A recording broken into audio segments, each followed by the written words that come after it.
मी संजय करंजकर, सार्वजनिक वाचनालयाचा कार्याध्यक्ष।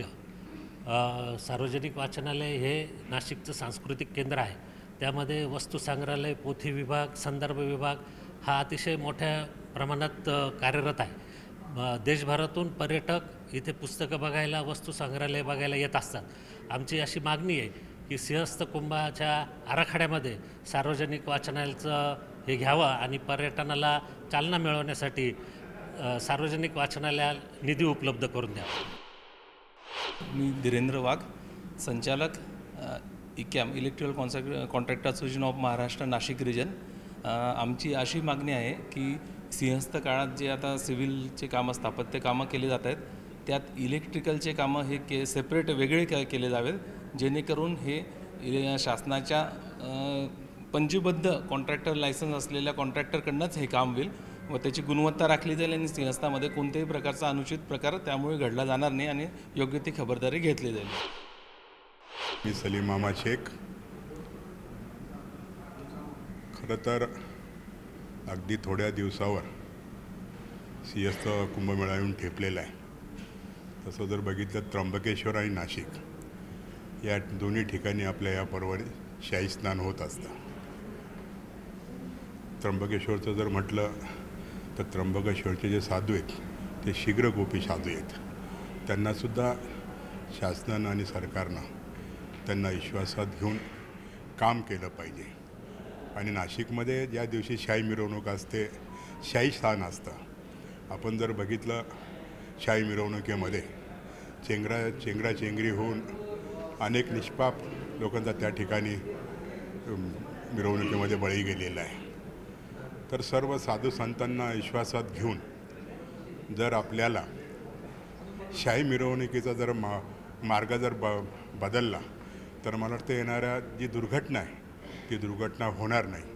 आणि मी खास करून प्रशासनाला एक विनंती करणार आहे, ज्या दिवशी शाही स्नान असतं आणि संपूर्ण नाशिक शहरामध्ये जणू काही कर्फ्यू असतो, लांबून लांबून हजारो किलोमीटरहून शाही स्नानासाठी त्या ठिकाणी भाविक येत असतात आणि 10-10 किलोमीटर त्या भाविकांना पायी चालावं लागतं। त्यांना पाणीसुद्धा त्या ठिकाणी मिळत नाही। तर माझी प्रशासनाला विनंती राहणार आहे का जे आपण शहरामध्ये जे दुकानं असतील, हॉटेल्स असतील, ते जे सर्व बंद करता, ते बंद न करता त्या भाविकांना सर्व त्या सुखसुविधा मिळायला पाहिजे अशी मी प्रशासनाला विनंती करतो। मी विक्रम राजाभाऊ कदम, शिवसेना उपमहानगर प्रमुख। प्रामुख्यानं आपण जर विचार केला तर नाशिक महानगरपालिका क्षेत्रामध्ये खूप मोठ्या प्रमाणात ट्रॅफिक जॅमची समस्या आत्ताच निर्माण झालेली आहे। कुंभमेळ्याच्या पार्श्वभूमीवरती मला असं वाटतं की ट्रॅफिकचं नियोजन करत असताना ज्या ठिकाणी ट्रॅफिक आपण थांबवणार आहोत त्या ठिकाणाहून ज्या गाड्या असतील, बसेस असतील, त्या बसेसच्या मार्फत लोकांचं जे नियोजन आहे ते करण्यात यावं, जेणेकरून शहरातल्या नागरिकांना आणि शहरामध्ये मोठ्या प्रमाणामध्ये ट्रॅफिकची समस्या उद्भवणार नाही आणि कुंभमेळ्याला त्यामुळे अडथळा येणार नाही। दुसरी महत्त्वाची गोष्ट अशी आहे की नाशिक रोड क्षेत्रामध्ये नाशिक महानगरपालिकेने मागच्या कुंभमेळ्यामध्ये तयार केलेला जो बस स्टॉप होता तो अजूनही उघडण्यात आलेला नाही आहे। म्हणजे 12 वर्षानंतरसुद्धा तिथं सगळ्या सोयीसुविधा तयार आहेत, परंतु कुठल्याही परिस्थितीमध्ये ते अजूनही उघडण्यात किंवा त्याचं उद्घाटनच झालेलं नाही आहे। तर तो चालू करण्यात यावा। नाशिकचं जे काही रेल्वे स्टेशन आहे त्या रेल्वे स्टेशनला आज जर लोकांना जर काही आरक्षण जेव्हा ते करायला जातात त्यावेळेस त्यांना रेल्वे स्टेशनच्या त्या बाजूला जाऊन ते करावं लागतं। तर ते कुठेतरी मला असं वाटतं की ते पुन्हा ह्या बाजूला करण्यात यावं आणि नाशिक रेल्वे स्टेशनचा जो विकास आहे तो मोठ्या प्रमाणात व्हायला पाहिजे। नाशिकच्या जे चारही बाजूचे जे नाशिक महानगरपालिकेच्या हद्दीमध्ये जे आपण येतो त्या हद्दीला आपण प्रत्येक ठिकाणी गेट दिलेले होते पूर्वी, त्या गेटची दुरावस्था झालेली आहे। त्यांना सुधारण्यात येऊन चांगल्या पद्धतीचे गेट्स त्या ठिकाणी निर्माण झाले पाहिजे, जेणेकरून नाशिक महानगरपालिका क्षेत्रामध्ये आल्यानंतर लोकांना चांगल्या पद्धतीचं त्या ठिकाणी वातावरण निर्माण झालेलं दिसेल। आणि सगळ्यात महत्त्वाचा विषय असा आहे की नाशिक महानगरपालिका क्षेत्रामध्ये येत असलेला जो मुक्तिधाम परिसर आहे तिथे मोठ्या प्रमाणामध्ये वाहतूक कोंडीची समस्या निर्माण होत आहे। मुक्तिधामला पूर्ण राऊंड तयार होईल असे चारही बाजूने रस्ते आहेत, तर त्या रस्त्यांना जर वन वे जर केलं तर मला असं वाटतं की ती वाहतूक कोंडीची समस्या त्या ठिकाणी सुटू शकते. एक महत्त्वाचा मुद्दा म्हणजे कुंभमेळ्याच्या परिक्षेत्रामध्ये जेव्हा आपण टाकेत देवस्थान पण त्याच्यामध्ये येतं तर त्या ठिकाणीच्या जर सुविधा आपण बघितल्या तर अतिशय आजची परिस्थिती त्या ठिकाणी वाईट झालेली आहे. तिथली रस्ते जे आहेत इथून तिथे जाणारी त्यांचीसुद्धा परिस्थिती इतकी नाही आहे, तर त्या रस्त्यांचं विस्तारीकरण करण्यात यावं, त्यांचं अस्तारीकरण करण्यात यावं आणि कुंभमेळ्याच्या त्या धर्तीवरती तिथला विकास होणं अत्यंत गरजेचं आहे असं मला वाटतं. मी इलेक्ट्रिक कॉन्ट्रॅक्टर असोसिएशनच्या वतीनं विष्णू त्र्यंबक भुरे महानगरपालिका क्षेत्रामध्ये सिंहस्थ काळासाठी जी कामं निघाली ती कामं बांधकामामध्ये बांधकाम आणि इलेक्ट्रिक कामं एकत्र करण्यात आले. कामं एकत्र केल्यामुळे सिव्हिल कॉन्ट्रॅक्टरचा जो अनुभव इलेक्ट्रिक बाबत आणि इलेक्ट्रिक कॉन्ट्रॅक्टरचा जो अनुभव इलेक्ट्रिकल बाबत हा वेगळा असेल. इलेक्ट्रिक कामं हे वेगळ्या स्वरूपाचं आणि टेक्निकल काम आहे. यात इलेक्ट्रिक काही फॉल्ट झाल्यावर काही ॲक्सिडेंट होण्याचे चान्सेस जास्त असतात. त्याचं निरसन करणं इलेक्ट्रिक कॉन्ट्रॅक्टरला जमेल, ते सिव्हिल कॉन्ट्रॅक्टरला जमणार नाही. ही अडचण ओळखून सिव्हिल कामातून इलेक्ट्रिकल कामं वेगळे केले गेले पाहिजे. आणि दुसरं असं की गेल्या 15 ते 20 वर्षापासूनचे जे काही संस्था झाले त्या संस्थांमधील इलेक्ट्रिक कामं आणि सिव्हिलचे कामं हे वेगळे करण्यात आले आणि ही वेगळे कामं असल्यामुळे कुठलाही अनुचित प्रकार संस्था काळात घडला नाही, अपघात घडले नाही, इलेक्ट्रिक शॉक सर्किट कुठे झाले नाही. अतिशय चांगल्या पद्धतीने इलेक्ट्रिकलचे कामं करण्यात आले. त्याच्यामुळं नाशिक महानगरपालिकेची प्रतिमा एकदम सकारात्मक आणि चांगल्या पद्धतीचं राहिलं. नाशिकचं नाव लौकिक झालेलं आहे. ह्या नाशिकचं नाव खराब होऊ नये याची जबाबदारी आम्ही इलेक्ट्रिक कॉन्ट्रॅक्टरनी आतापर्यंत जबाबदारी घेत आलेलो आहोत आणि ती कायम टिकवण्याचा प्रयत्न आमचा राहील. या हिशोबानं आमची इलेक्ट्रिकल जी कामं आहे ही वेगळी करून मिळावी आमची सर्व इलेक्ट्रिक कॉन्ट्रॅक्टर असोसिएशनच्या वतीनं मी विनंती करतो आहे. मी शेतकरी त्र्यंबक रोड देवीदास पगार नाव आहे माझी नाशिकचा कुंभमेळा हा ब्रँड हवा आणि हा पूर्ण आपल्या महाराष्ट्रासाठी सुखद अशी एक कुंभमेळ्याची हे संस्था आहे. कुंभमेळा हा झालाच पाहिजे, परंतु कुंभमेळ्याचे कामे होताना तिथल्या स्थानिक लोकांना, त्र्यंबकेश्वर असो नाशिक असो, तिथल्या स्थानिक लोकांना, स्थानिक जाणकारांना विचारात घेऊन तिथल्या बाधित लोकांना, त्या रोडच्या जे कामं चालू होणारे, सुविधांची कामं चालू होणारी त्या लोकांना विचारात घ्यावा ही माझी नम्र विनंती आहे प्रशासनाला. मी प्राध्यापक सोमनाथ मुठाळ समन्वयक नदी समन्वयक म्हणून काम करतो आहे. तर हा जो कुंभमेळा भरणार आहे हा गोदावरी नदी आणि तिला ज्या मिळणाऱ्या सर्व उपनद्या जशा नंदिनी, वरुणा, अरुणा, कपिला ह्या सगळ्या नद्यांची स्वच्छता आणि पुनरुज्जीवित करण्याचं काम शासनाने केलं पाहिजे. ह्या सर्व नद्या प्रदूषणयुक्त आता सध्या वाहत आहेत. त्यांचा जो प्रवाह आहे तो एकदम पूर्वी होता तसा झाला पाहिजे अशी आमची सर्व नदीप्रेमींची मागणी आहे. मैं PM Saini, president Nashik district transport association. मेरा कुंभ के प्रति एक सुझाव है कि नासिक के चारों तरफ जो नाके हैं, अड़गांव नाका है, आगरा रोड पे, बम्बे रोड पे बिलोड़ी नाका है और पूना रोड पे चेड़ी नाका है और एक जो डिंडोरी साइड में एक नाका है NMC के अंडर में, वो चारों नाके परमानेंट डेवलप करके कुंभ के टाइम में कुंभ के काम में आए। उसके बाद में 3 महीने के बाद में ये नाके नासिक डिस्ट्रिक्ट ट्रांसपोर्ट एसोसिएशन के हैंड ओवर किए जाते हैं, तो ये नाके मेंटेन रहेंगे और अगले कुंभ के लिए हमारे को कोई अलग से इंफ्रास्ट्रक्चर तैयार नहीं करना पड़ेगा। टेम्प्रेरी इंफ्रास्ट्रक्चर हम कुंभ के दौरान तैयार करते हैं और 12 साल के बाद में जब भी कुंभ होता है तो फिर हमारे को दोबारा पैसा खर्चा करना पड़ता है। तो एक बार परमानेंट स्ट्रक्चर हमने तैयार कर दिया तो अगले 12 साल में फिर वो वगैरह हमारे काम आएगा। और सेकेंडली अभी जो ये कचरा डिपो यहाँ पे है पांडव लेन के पास में, अभी रिंग रोड गवर्नमेंट ने मंजूर किया है नासिक में, तो कचरा डिपो का जो वेस्ट है सारा यहाँ से उठा के और रिंग रोड में यूज़ किया जाएगा और जो कचरा डिपो रिंग रोड के बाहर किया जाएगा तो नासिक एक स्वच्छ नासिक रहेगा, ऐसा मेरा सुझाव है। मी doctor Meenal Palod, charter president of inner wheel club of gen next Nashik and past president of Rotary club of Nashik Godavari. जसं ह्यावेळेस आपण असं प्लॅन केलेलं आहे की ओपन डेफिकेशन फ्री कुंभमेळा होणार आहे, तशाचप्रमाणे मी रिक्वेस्ट करीन की हा प्लास्टिक फ्री कुंभमेळाही व्हावा। 1 बॅग 1 प्लेट किंवा रस्त्यांवर वॉटर ATMs असं लावून आपण प्लास्टिक फ्री कुंभमेळा हा प्लॅन करू शकतो. तसंच लोकल यूथसाठी बिझनेस डेव्हलपमेंट, एंटरप्रेनरशिप डेव्हलपमेंट अशा काही अपॉर्च्युनिटीज सरकारने उपलब्ध करून द्याव्या की यूथला एक अर्निंग सोर्स होईल हा कुंभमेळा. मी नैना रामनाथ सोनोने. मी ॲज अ टीचर आहे एन्व्हायरमेंट एज्युकेशन BYK कॉलेज.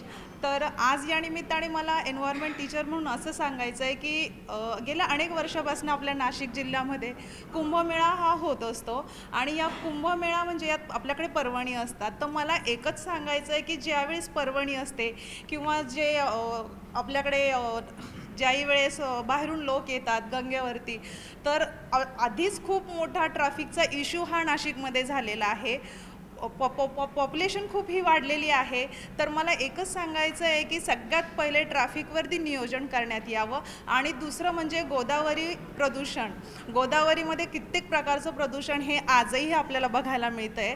तर कुंभमेळ्यानिमित्त अशी काही नियोजनबद्धता करायला हवी की जेणेकरून सांडपाणी किंवा प्लास्टिक पोल्युशन किंवा अदरवाईज म्हणजे आपण बघतो की फुलांच्या माळा वगैरे या सगळ्याचं योग्य पद्धतीने नियोजन व्हावं आणि गोदावरी प्रदूषण मुक्त कशी होईल याकडे जरूर लक्ष द्यावं.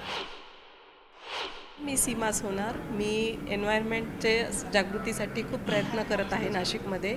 आपलं नाशिकमधचं जे स्थान आहे कुंभमेळ्यानिमित्तीचं ते जगामध्ये, पूर्ण जगामध्ये आपलं नाशिक अध्यात्मदृष्टीने आणि रामाच्या पदस्पर्शाने पावन झालेली भूमी म्हणून प्रसिद्ध आहे.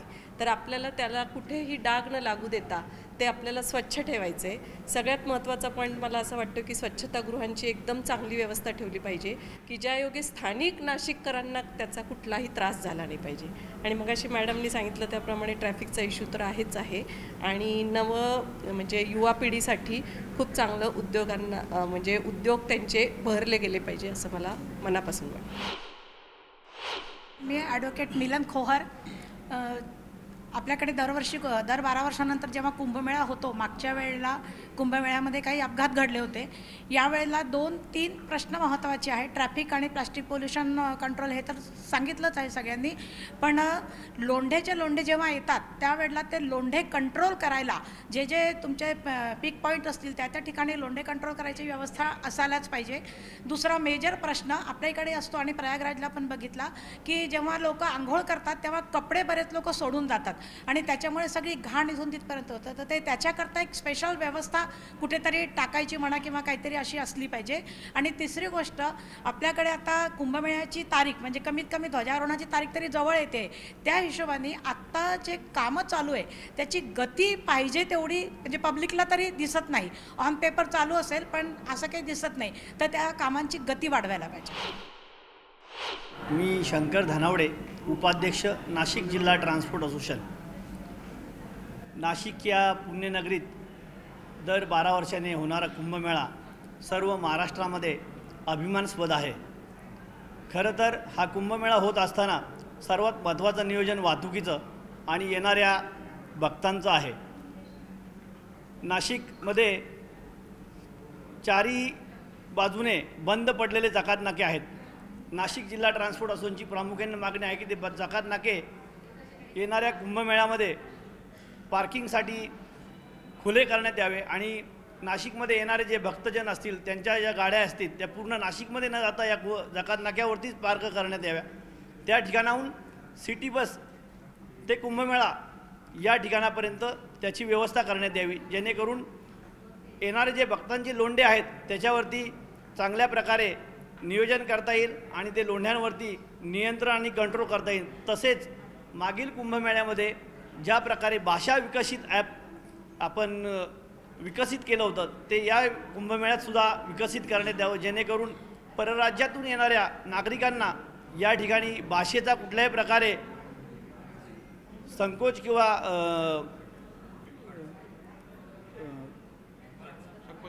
संकोच राहणार नाही. आणि या कुंभमेळ्यामध्ये हजारोंच्या संख्येत जर कोणी हरवलं तर त्याला त्या भाषेचा त्या ॲपचा प्रामुख्याने लाभ होईल. मैं रमा वर्मा न्यूट्रिशनिस्ट हूँ और inner wheel club gen next की प्रेसिडेंट हूँ. जो आज हम इस विषय पर सब लोग चर्चा कर रहे हैं महाकुंभ के बारे में, तो उसमें सबसे पहले मेडिकल फैसिलिटीज़ बड़ों के लिए, बुजुर्गों के लिए, और स्वच्छता अभियान और ट्रैफिक कंट्रोल, ये 3 तो इम्पॉर्टेंट है ही।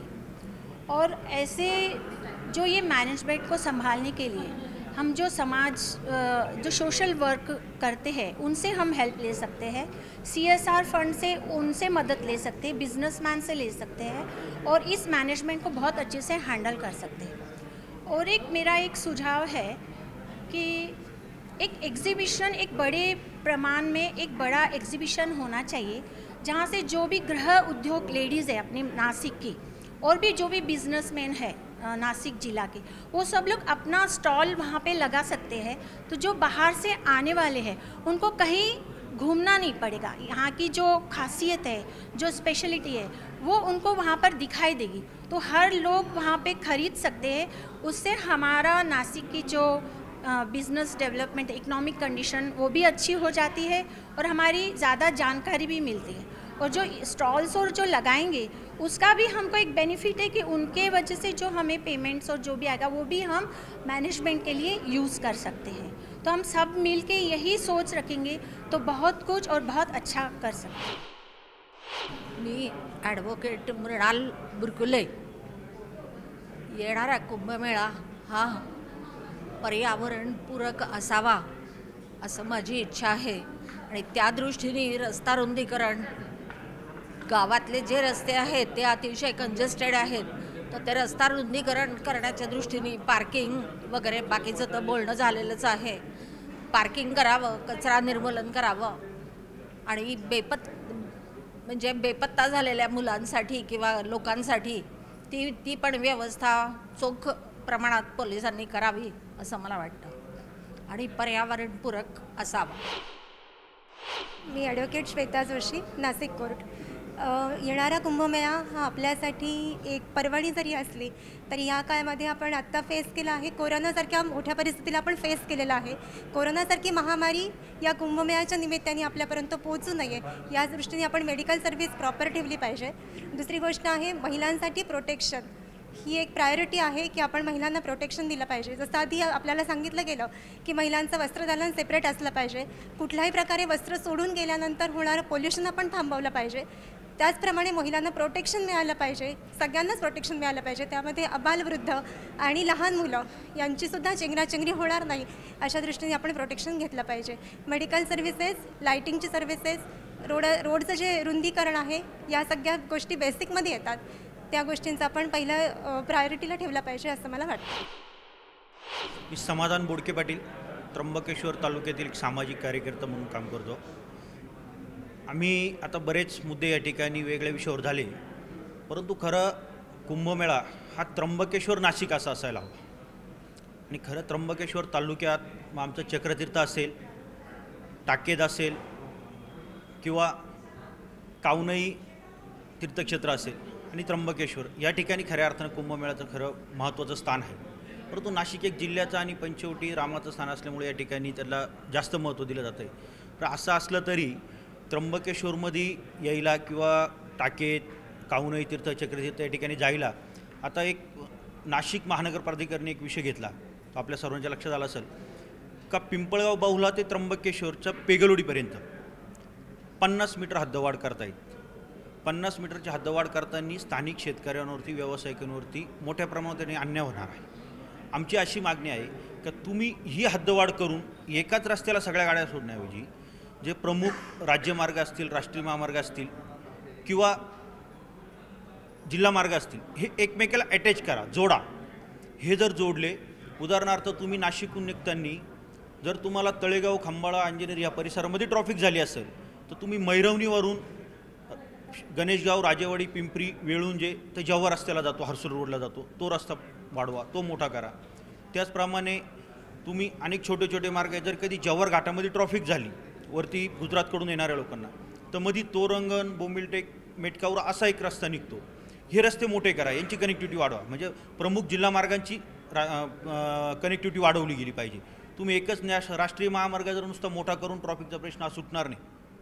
त्याचबरोबर तुम्ही शहरामध्ये कुंभमेळा होत असताना कुंभमेळा हा 12 वर्षातून एकदा होतो, परंतु त्र्यंबकेश्वरसारख्या शहरामध्ये दर यात्रेला पौषवारी असेल, कार्तिकवारी असेल, श्रावण सोमवार असेल, महाशिवरात्र असेल, या वेळेला लाखो भाविक येतात, 5-5, 10-10 लाख भाविक येतात. तर त्या दृष्टीने 12ही महिने त्र्यंबकेश्वरवासियांसाठी प्रमुख योजना त्या ठिकाणी ह्या कुंभमेळ्याच्या माध्यमातून नियोजित केली पाहिजे. तुम्ही आता कुंभमेळा म्हणून काही ठिकाणी जागा आरक्षित करतात, काही ठिकाणी पार्किंग आरक्षित करतात, काही ठिकाणी आखाडे उभारतात, परंतु त्याचबरोबर महाराष्ट्रभरातून कमीत कमी 10 लाख भाविक हे यात्रेत येतात, 15 दिवसाच्या महिन्याच्या वारीला येतात. यांच्यासाठी सुद्धा त्या ठिकाणी ह्या कायमस्वरूपी सुविधा ठेवल्या गेल्या पाहिजेत. आज त्र्यंबकेश्वरची परिस्थिती अशी आहे का तिथं एखादी महिला डिलिव्हरी व्हायला जरी आली, तिला थोडा काही गुंतागुंतीचा प्रॉब्लेम असला तिला नाशिक यावं लागतं. त्यावेळेला जेव्हा इथं 10-10, 5-5 लाख भाविक येतात, तर त्यांच्यासाठी तिथं आरोग्याची सुविधा नाही. मग ह्या आरोग्याच्या सुविधे तिथं उपजिल्हा रुग्णालयाचं जे आज 50 खाटांचं आहे ते 200 खाटांचं रुग्णालय उभारून त्या ठिकाणी जागा उपलब्ध करून देऊन आजूबाजूचे जे आदिवासी तालुके आहे, मग जव्हार असेल, तलासरी असेल, विक्रमगड असेल, मोखाडा असेल, हर्सूल पेठ, ही सर्व त्या भागातील लोकांनाही या सिंहस्थाच्या निमित्ताने स्थानिकांना तो लाभ होईल, हा प्रश्न त्या ठिकाणी सुटला गेला पाहिजे. तसेच शहराची जी हद्दवाढ होते, रिंग रोड जर झाला तर जी गावामध्ये जी गर्दी होते ती रिंग रोड झाला तर शहराची हद्दवाढ वाढेल, गाव बाहेर येईल आणि गावातली गर्दी कमी होईल. म्हणून बाहेरचे रिंग रोड होणं अत्यंत गरजेचं आहे की जेणेकरून शहर वाढलं गेलं पाहिजे. त्याचबरोबर शहरामध्ये जे नाशिकवरून भाविक येतात, त्र्यंबकेश्वरला अनेक प्रकारच्या पूजा होतात का त्या जगभरात फक्त त्र्यंबकेश्वरलाच होतात. मग नारायण नागबली असेल, त्रिपिंडी वगैरे असेल, का 3-3 दिवस भाविक त्या ठिकाणी येतात. कुंभमेळ्याला महिना भाविक येतात, यात्रेला 8-8 दिवस भाविक येतात. परंतु ते आल्यानंतर एकदा दर्शन झालं, त्यांची पूजा झाली का त्यांना दिवसभर दुसरं कुठलाही विरंगुळं नाही. त्यासाठी त्र्यंबकेश्वरमध्ये शिवस्मारकसारखं, आदिवासी संस्कृती सारखं, कुंभमेळ्याचं सारखं एखादं स्मारक का जेणेकरून जगाला त्र्यंबकेश्वर परिसराची आणि राज्याची ओळख निर्माण झाली पाहिजे, असं एखादं स्मारक उभं करून ते भाविकांना त्या ठिकाणी विरंगुळा दिला का पाहिजे. का एकंदरीत लोक पांगले जातात, एक गर्दी होत नाही. गाव जरी छोटा असेल, गावाला त्रिकोण आहे, एकच रस्ता आहे, तर असे काही मार्ग जर आपण केले तर गाव आलेला भाविक हा विखुरला जाईल आणि गर्दी कमी होईल. त्याचबरोबर त्र्यंबकेश्वरमध्ये जिवंत तळे का मोठी तळे, त्यांना 12ही महिने पाणी असतं, ती तळे जर विकसित केले, त्यांना कारंजे बसवले, त्यांना सुशोभीकरण केलं, तर गावात जे रस्त्याला चालणारे भाविक आहे ते त्या तळ्यांवरती, त्या गार्डनवरती जाऊन आपला आनंद घेतील, वेळ वाया घालवतील, तर ती गावात गर्दी होणार नाही. अशा पद्धतीचं त्या ठिकाणी म्हणजे भविष्यात त्या तालुक्याला, त्या शहराला, परिसराला एक विकासात्मक भूमिका मिळेल आणि आमच्या जो शेतकऱ्यांवरती, स्थानिकांवरती जो अन्याय होणार आहे तोही होणार नाही. या पद्धतीने हे कुंभमेळ्याचं नियोजन झालं पाहिजे आणि त्र्यंबकेश्वरला अधिकाधिक जुक्तमाप दिलं पाहिजे. स्थानिक लोकप्रतिनिधींना, स्थानिक पदाधिकाऱ्यांना विश्वासात घेऊन त्या ठिकाणी त्र्यंबकेश्वरचं महत्त्व वाढवलं पाहिजे, हीच या माध्यमातून आमची विनंती आहे. मी Mangalsingh Suryavanshi, retire ACP traffic, Nashik. खरं म्हणजे दर 12 वर्षांनी आपल्याकडे कुंभमेळा होतो. मागच्या कुंभमेळ्याचा आदरणीय गिरीश भाऊ यांना अनुभव आहे. मागच्या कुंभमेळ्याला एकही कॅज्युअल्टी झाली नाही, पण त्यावेळी ज्या त्रुटी राहिलेल्या आहेत त्या त्रुटी बघून यावेळेस जे 23-24 खाते असतात, हे सर्व खाते प्रमुख आणि 13 जे आखाडे आहेत, या आखाड्यांचे प्रमुख यांच्यामध्ये सुसंवाद पाहिजे. सुसंवाद म्हणजे त्यांच्या सूचना आणि संवाद, तो सुसंवाद असला तर कोणत्याही प्रकारची अडचण येणार नाही. 23-24 खाते प्रमुख आणि आखाडे यांच्यामधलं माना अपमान नाट्य हे झालं नाही तर हा कुंभमेळा अतिशय चांगला होईल. आणि फक्त 2 गोष्टी, हत्तीवरून पुष्पवृष्टी आणि विमानावरून पुष्पवृष्टी, आणि 2003ला नाशिकला पंचवटीला जे साधू महात्मांनी पैसे आणि चांदीचे सिक्के टाकले तसे प्रकार घडू नयेत, एवढी काळजी प्रशासनाकडून घेतली जावी एवढी विनंती करतो. मी कैलास मोरे, त्र्यंबकेश्वर. आम्ही मागच्या कुंभमेळ्यापासून काम करतोय. मागच्या कुंभमेळ्याची पूर्ण पार्किंगचं नियोजन मी स्वतः करत होतो. खंबाळ्याला जी पार्किंग असते त्या पार्किंगवर कुठल्याही प्रकारचं मागच्या वेळेस नियोजन नव्हतं. ना शौचालयाची जागा होती, ना लोकांना झोपण्यासाठी सुविधा होती, ना लवकर बस यायच्या, ना काही. तर ह्यावेळेस तसं नियोजन अगोदर केलं तर अतिशय चांगलं होईल. आणि दुसरी गोष्ट, आमचे जे स्थानिक शेतकऱ्यांना ह्या कुंभामध्ये आता जो रस्ता होतो आहे त्या रस्त्यामध्ये खूप भरडले जात आहे. दोन्ही साईडला तो 320 फुटाचा 328 फुटाचा जो रोड होतो आहे, जी जागा अतिक्रमित करत आहे, जी लोकांची स्वतःची जागा आहे, जी स्वमालकीची जागा आहे, ते NMRDचं प्राधिकरण म्हणते की ते जागेवर तुमचं अतिक्रमण आहे. तर असं कुठल्याही शेतकऱ्यांचं अतिक्रमण शासनाच्या जागेमध्ये नाही. ती शेतकऱ्याची जागा आहे, त्यांना त्याचा एकही रुपयाचा मोबदला कुठे मिळालेला नाही. त्यामुळे त्या जागेवर यांनी काहीतरी विशेष तोडगा काढून त्या शेतकऱ्यांना भरले जाणार नाही याच्यासाठी काहीतरी उपाय करावा. मी मैथिली नाचणे वाव ऑर्गनायझेशनचे एक डायरेक्टर आहे. माझं असं म्हणणं आहे की आपल्या देशामध्ये नद्यांना आपण देवी मानतो, बरोबर. तर नर्मदा परिक्रमा करताना जसा परिक्रमावासींना रिस्पेक्ट मिळतो तसा आपल्या इथे आल्यानंतर, गोदामाईच्या इथे आल्यानंतर जेवढी भक्तमंडळी येतील त्यांना पण रिस्पेक्ट मिळाला पाहिजे की गर्दीच्यामध्ये खूप हाडतूड आणि किंवा कुठलेही अपशब्द वापरून त्यांच्याशी बोललं नाही गेलं पाहिजे. हे लक्षात ठेवलं पाहिजे सगळ्यांनी. आणि आपण जसं नर्मदा मैयाला पण स्वच्छ ठेवायचं म्हणतो तसं आपली गोदामाई पण स्वच्छ राहिली पाहिजे. त्याच्यामुळे फिल्टर बसवता आले पाण्यामध्ये तर ते नदीमध्ये, तर ते एक चांगली गोष्ट घडेल. आणि बाकी प्रशासन तर सगळं व्यवस्थित कार्य करतच आहे. स्वच्छ आणि सुंदर नाशिक दिसावं सगळ्यांना हीच अपेक्षा आहे. त्र्यंबकेश्वरवरनं मी ललिता शिंदे. गोदावरीचं प्रदूषणासाठी मी गेली 15 ते 20 वर्षे झाले लढत आहे. त्र्यंबकेश्वरमध्ये गोदावरीचं उगमस्थान आहे आणि माझं प्रशासनाला, इथल्या जिल्हा प्रशासनाला हेच सांगणं आहे की जर शासनाचा आकडा 5 करोड आहे तर तुम्ही कुशावर्त हे आमचं भौगोलिकदृष्ट्या अतिशय लहान आहे, तर साधू महंत हे कुशावर्तामध्ये स्नान करतील. कारण हा माझा प्रशासनाबरोबर 4था कुंभमेळा आहे. अनुभव पाठीशी आहेत. तर जे गोदावरीचं पात्र कॉन्क्रीटमध्ये गाडले गेलेलं आहे ते पात्र जर आपण परत ओपन केलं आणि तिथे पावसाळा किंवा तिथे जे काही आपण आता 300 कोटीची योजना आणणार आहेत त्या नदीमध्ये येणारे भाविक तिथे स्नान करतील.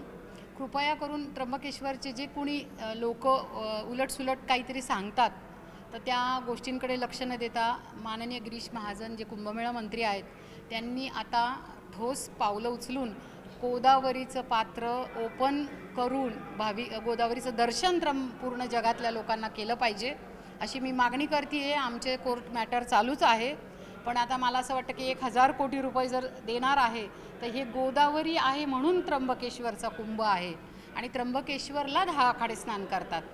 त्यामुळे त्र्यंबकेश्वरचा कुंभ हा अतिशय म्हणजे काय म्हणतात महत्त्वाचा आहे. मग नंतर नाशिकला 3 आखाडे स्नान करतात.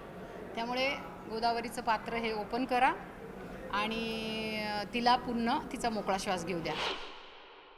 विकासाची कुठली योजना असो ती शेतकऱ्यांच्या मानगुटीवर काय येते हा माझा व्यवस्थेला प्रश्न आहे.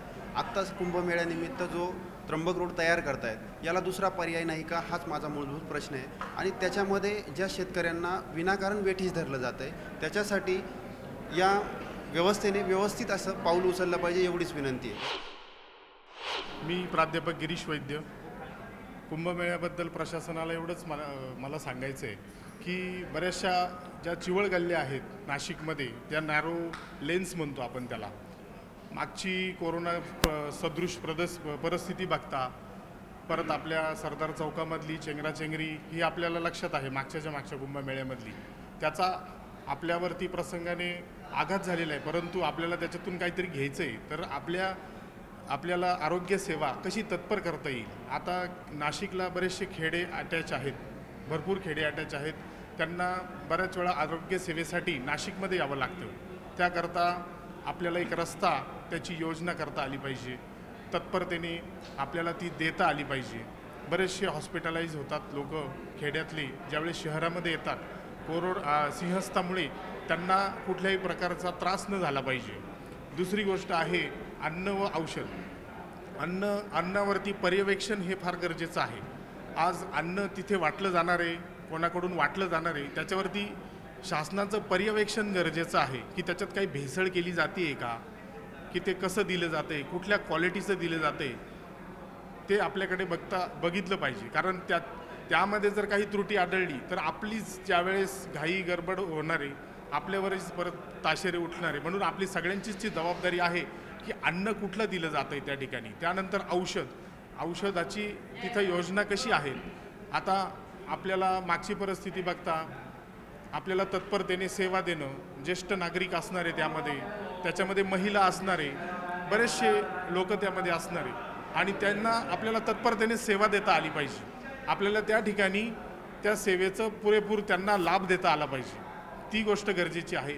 आणि बऱ्याचशा ज्या लेन्स आहेत नाशिकमध्ये, परत एकदा मी सांगतो, त्या नॅरो आहेत. त्यामध्ये आपल्याला किती पब्लिक आपल्याला जाऊ द्यायची आहे जेणेकरून चेंगराचेंगरी होणार नाही. त्याच्यानंतर आपल्याला कोणाला इन्स्ट्रक्शन करायचे, त्यासाठी आपल्याला पर्यवेक्षक नेमणे गरजेचं आहे. प्रत्येक गल्लीमध्ये, प्रत्येक लेनमध्ये, प्रत्येक ठिकाणी, ज्या ज्या ठिकाणी शाही स्नान असेल त्या त्या ठिकाणी. आणि आपल्याला त्यांना पण सूचित करायचे की जे त्या ठिकाणी शाही स्नानामध्ये पूजन करणार आहेत की तुम्ही कोणती ॲक्टिव्हिटीज करणार आहेत. कारण कसं आहे की काही ठिकाणी चांदीचे शिक्के फेकल्यामुळे चेंगराचेंगरी झाली, असं परत ऐकता कामा नये. कारण आपण एकदा सूचित केल्यानंतर त्या गोष्टी त्या ठिकाणी निर्बंध लागला जातो. ही गोष्ट सर्वात महत्त्वाची आहे. आणि आपल्या सर्वांचंच काम आहे की केर, कचरा यावरती नियंत्रण ठेवणे.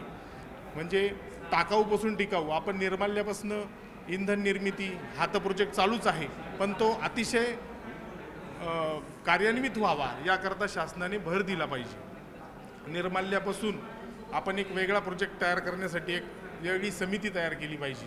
ती गोष्ट महत्त्वाची आहे. पाण्यामध्ये कुठले रॅडिकल्स जास्त जातं आहे त्याची तपासणी होणं फार गरजेची आहे. त्यासाठी पाणी तपासणी लॅबॉरेटरीज त्या ठिकाणी महत्त्वाच्या आहे. एक शाही स्नान झाल्यानंतर पाणी चेकअप करून त्याच्यामध्ये कुठला रॅडिकल जास्त आहे, सोडियम जास्त आहे की क्लोराईड जास्त आहे की फ्लोराईड जास्त आहे, हा आपण बघितला पाहिजे. आणि त्यानुसारच ते पाणी न्यूट्रलाइज केलं पाहिजे. कारण त्या ठिकाणी अनेक साधू संत स्नान करणार आहेत, अनेक ज्येष्ठ नागरिक स्नान करणार आहेत. त्यांची आपल्याला सर्वांची जबाबदारी आहे. मी दत्तात्रय सुशीलाबाई रामबोडगे, बेलगाव ढगा, नाशिक. अखिल भारतीय सरपंच परिषद याच्यामध्ये जैवविविधता आणि जलमृद संधारणाचं महाराष्ट्र राज्याचं अध्यक्षपद म्हणून काम करतो. शेतकरी एक सिंहस्थ महाकुंभ होतं आहे, खूप आनंदाची बातमी आहे. परंतु सिंहस्थ महाकुंभामध्ये हरित कुंभ होतोय का नाही यावर भर दिला पाहिजे. कारण पूर्वी फार जंगलं होते, नद्या पवित्र होत्या, म्हणून या महाकुंभाला, सिंहस्थ महाकुंभाला महत्त्व होतं. ते महत्त्व पुन्हा प्राप्त करायचं असेल तर जी ब्रह्मगिरीची पर्वतरांग आहे ती सुरुवात होते ब्रह्मगिरी, अंजनेरी, त्याच्यानंतर वाढोलीचा डोंगर, नवरानवरीचा डोंगर, सुपात्या डोंगर, पाची डोंगरी, संतोषा डोंगर, भागडी डोंगर, त्याचप्रमाणे चुंचाळा डोंगर, पांडवलिनी, हे डोंगर हिरवेगार झाले पाहिजे, हा सर्वात महत्त्वाचा मुद्दा आहे. त्याचप्रमाणे कुंभामध्ये पवित्र जल पाहिजे. मग ज्या ठिकाणी साधू स्नान करतात, रामकुंड असेल, त्र्यंबकेश्वरला असेल, हे जल पवित्र पाहिजे, या नद्या शुद्ध पाहिजे, हा एक महत्त्वाचा मुद्दा. त्याचबरोबर आता ज्या विकासाच्या नावाखाली त्र्यंबक रोड होतो नवीन, त्याच्यामध्ये PWDच्या माध्यमातून एका बाजूला 15 मीटर आणि दुसऱ्या बाजूला 15 मीटर रोड होतो आहे. तर याला शेतकरी बांधवांची आणि समस्त जे बेलगाव ढगा ते त्र्यंबकेश्वरपर्यंत जे ग्रामस्थ आहेत त्यांचा पाठिंबा आहे. आणि ह्या दरम्यान मात्र जी झाडं निघतील तर ती त्याच ठिकाणी 15 मीटरच्या हद्दीच्या तिथे लागली गेली पाहिजे, हा एक महत्त्वाचा मुद्दा. त्यांची शक्यतो तोड होऊ नये, परंतु जर तशी वेळ आली तर त्याच ठिकाणी ती शिफ्ट करण्यात यावी शास्त्रीय पद्धतीने, जगतील अशी. आणि आता नुसता त्र्यंबक रोडला महत्त्व न देता इतर जे त्र्यंबकेश्वरला जोडणारे रोड आहे, जसा जुना त्र्यंबक रोड बऱ्याच लोकांना माहीत असेल, जो चुंचाळे, बेलगाव ढगा, तळेगाव अंजनेरी, वाढोली, अंजनेरी मार्गे त्र्यंबकेश्वरला जायचा, हा दुपदरी व्हावा. त्याचबरोबर डाव्या मैलामधून येणारा रोड आहे तोही दुपदरी व्हावा. वाडीवाऱ्या मार्गे येणारे जे रोड आहेत त्र्यंबकेश्वरला जोडणारे, हा दुपदरी, 3 पदरी व्हावे. तसेच गिरणाऱ्या मार्गे काही रोड येतात जे त्र्यंबकेश्वरला जॉईंट होतात. म्हणजे केवळ त्र्यंबक रोडवर हे भर न देता इतर जे त्र्यंबकेश्वर रोडला जोडणारे रोड आहेत ते पण थोडे मोठे व्हावे, जेणेकरून त्र्यंबक रोडवरील लोड कमी होईल, गर्दीची विभागणी होईल. आणि त्याचप्रमाणे जर याच्या पुढे जर रोड बनवायचे असेल, आता डायरेक्ट नाशिक रोड ते त्र्यंबकेश्वरपर्यंत उड्डाणपूल व्हावा. मात्र शेतकऱ्यांच्या जमिनी मात्र NMRD या विभागाने बळकावू नये अशी या ठिकाणी विनंती करतो. माझं नाव शरद पवार. मी नाशिकचा तरुण या नात्याने सांगेल की स्थानिक तरुणांना रोजगार मिळावा आणि जे काही स्थानिक लोकांनी दुकानं तिकडे लावले आणि प्रशासनाने सांगितले की त्यांना हटवा दुकानं वगैरे, तर सुविधेच्या दृष्टीने ती एक चांगली गोष्ट आहे. पण स्थानिकांवर अन्याय होणार नाही एवढीच प्रशासनाने काळजी घ्यावी, कारण हा उत्सव आपण सगळ्यांनी आनंदात साजरा करावा, कोणावर अन्याय होऊ नये एवढंच माझं म्हणणं आहे.